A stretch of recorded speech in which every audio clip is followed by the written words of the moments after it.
Yo voy a empezar diciendo que la política europea y fundamentalmente los acuerdos que se negocian en el ámbito europeo nunca han estado exentos de polémica. Lo que se trata es precisamente de analizar si nos encontramos ante una oportunidad o una amenaza, y eso es lo que he tratado de reflejar aquí.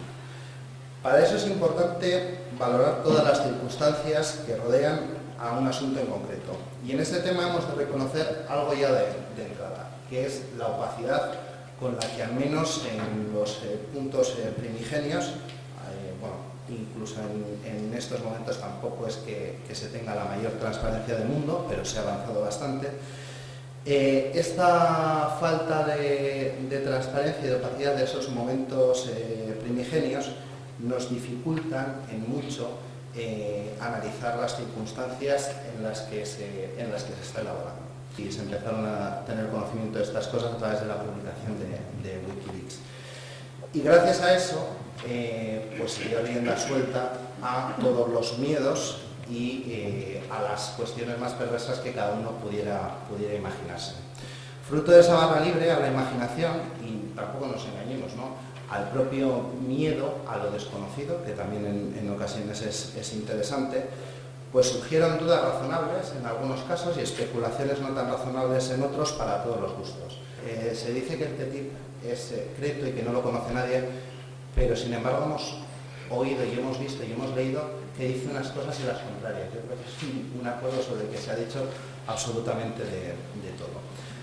Con el final de la Guerra Fría, desde los años 90 se han venido dando pasos en el fomento de las relaciones económicas y comerciales entre Europa y Estados Unidos, desde la propia declaración de la transatlántica, pues la creación de comisiones, estoy resumiendo mucho para no aburriros porque es un tema un poquito, comisiones de negocios, etcétera, etcétera.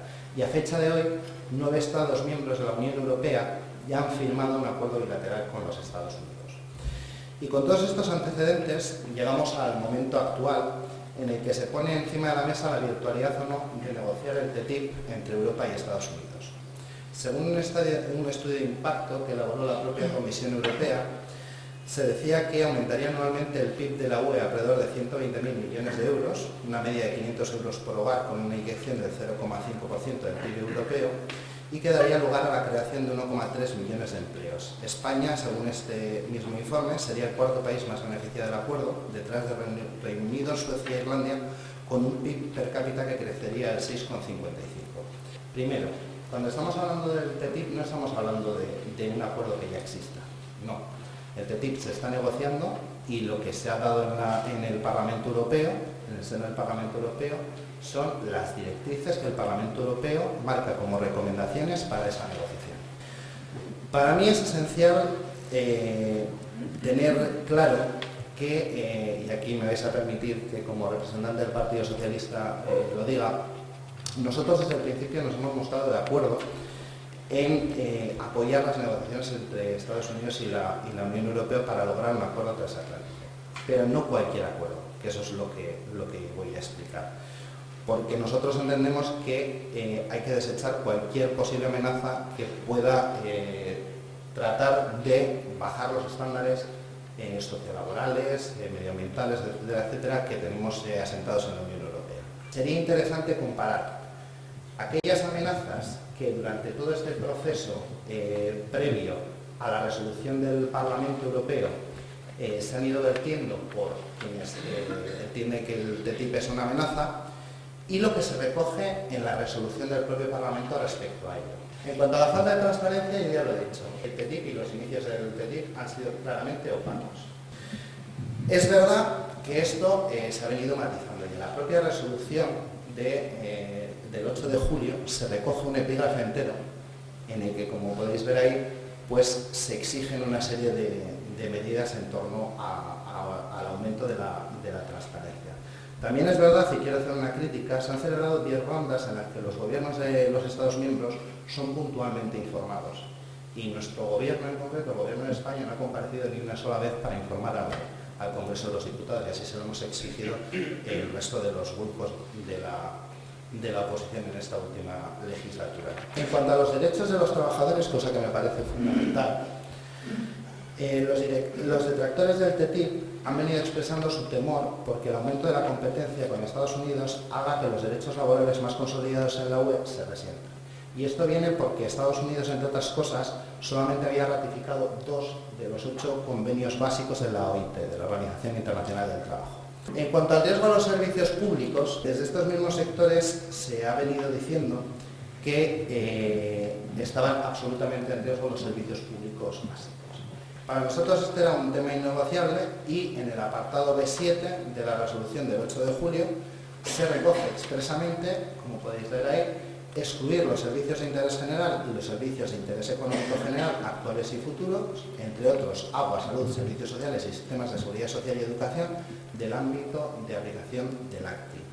Y luego, evidentemente, el tema de la posible legislación nacional en estas materias, que ahí lo tenéis. Por lo tanto, en esa resolución también se excluyen, y esto es importante decirlo, los servicios públicos. El arbitraje privado, efectivamente, el gran peligro de este sistema de arbitraje privado es que blinda a las multinacionales al permitirles demandar a los estados ante tribunales arbitrales y no ante las justicias nacionales. Y para nosotros, evidentemente, era un peligro.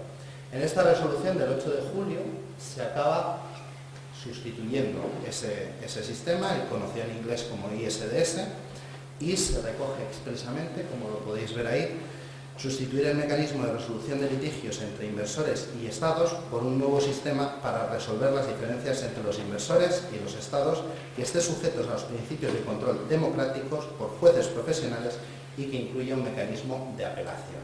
La opacidad no debe ser en ningún caso la fórmula de actuación y de hecho es rechazable.